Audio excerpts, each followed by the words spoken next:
Hello दोस्तों, कैसे हो आप सब। स्वागत है आप लोगों को मेरे एक नए चैनल में।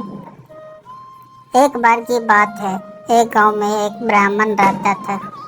वह सुबह उठता, नहाता, पूजा करता, खाना खाता और फिर सो जाता था। उसके पास किसी भी चीज की कमी नहीं थी। एक बड़ा खेत, खाना पका कर देने वाली एक सुंदर सी पत्नी और 2 बच्चों का अच्छा परिवार था। सब कुछ होने के बाद भी ब्राह्मण के घर वाले एक बात से बहुत परेशान थे। वो बात यह थी कि ब्राह्मण बहुत आलसी था। वो कोई भी काम खुद नहीं करता था और दिन भर सोता रहता था। एक दिन बच्चों का शोर सुनकर ब्राह्मण जाग गया और उसने देखा कि उसके दरवाजे पर एक साधु महाराज आए हैं। ब्राह्मण और उसकी पत्नी ने साधु महाराज का स्वागत किया और उन्हें भोजन कराया। भोजन के बाद ब्राह्मण ने साधु की खूब सेवा की। साधु महाराज उनकी सेवा से बहुत प्रसन्न हुए और उन्हें वरदान मांगने को कहा। ब्राह्मण ने वरदान मांगा कि मुझे कोई भी काम ना करना पड़े और मेरी जगह कोई और मेरा काम कर दे। तब साधु उसे वरदान में एक जिन्न देते हैं और साथ में यह भी कहते हैं कि जिन्न को हमेशा व्यस्त रखना। अगर उसे काम नहीं दिया तो वो तुम्हें खा जाएगा। वरदान पाकर ब्राह्मण मन ही मन बहुत खुश हुआ और साधु को आदर के साथ विदा किया। साधु के जाते ही वहाँ एक जिन्न प्रकट हुआ।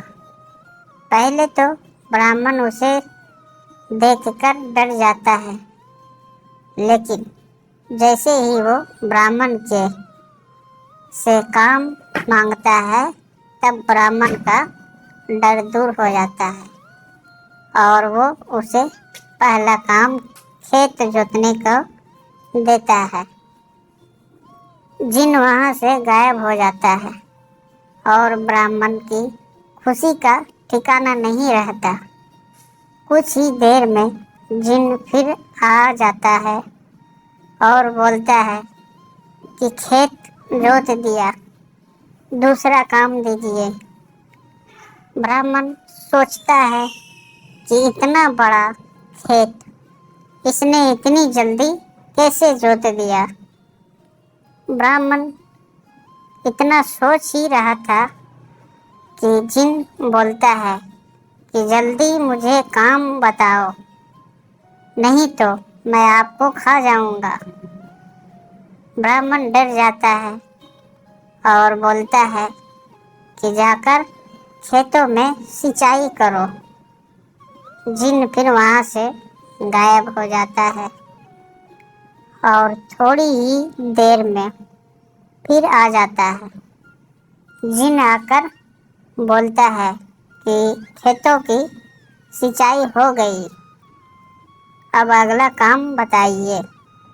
ब्राह्मण एक एक कर सभी काम बताता जाता है और जिन्न उसे चुटकियों में पूरा कर देता है।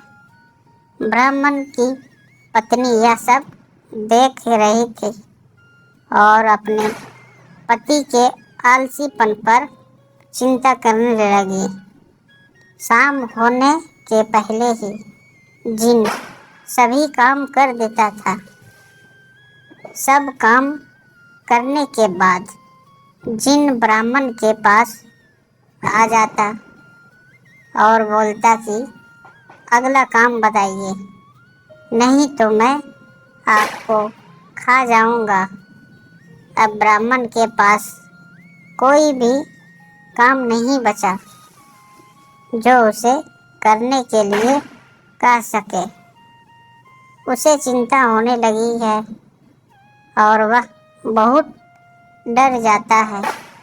जब ब्राह्मण की पत्नी अपने पति को डरा हुआ देखती है तो अपने पति को इस संकट से निकालने के बारे में सोचने लगती है।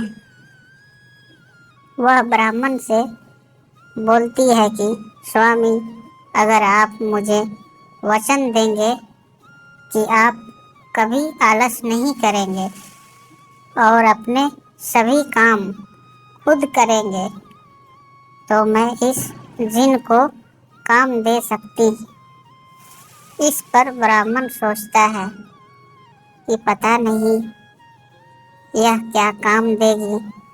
अपनी जान बचाने के लिए ब्राह्मण अपनी पत्नी को वचन दे देता है।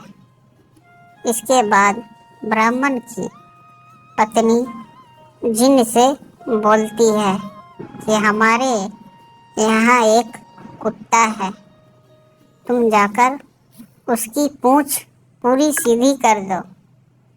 यह रहा, उसकी पूंछ एकदम सीधी होनी चाहिए। जिन बोलता है कि अभी यह काम कर देता हूँ। यह बोलकर वह वहाँ से चला जाता है। लाख कोशिश के बाद भी वह कुत्ते की पूंछ सीधी नहीं कर पाता और हार मान लेता है। हार कर जिन ब्राह्मण के यहाँ से चला जाता है। उस दिन के बाद ब्राह्मण अपने आलस को छोड़कर सभी काम करने लगता है और उसका परिवार खुशी खुशी रहने लगता है। कहानी से सिर्फ हमें कभी आलस नहीं करना चाहिए। आलस करने से हम मुसीबत में फंस सकते हैं। इसलिए हमें आलस छोड़कर अपना काम खुद ही करना चाहिए। दोस्तों, आप लोगों की ये कहानी कैसी लगी सुनने में हमें कमेंट कर ज़रूर बताएं और आप हमारे चैनल पे नए हो तो चैनल को सब्सक्राइब करके ज़रूर रखें। तो दोस्तों, और अपने दोस्त और रिश्तेदार के साथ ज़रूर शेयर करें। और दोस्तों, आप लोग एक मोटिवेशन से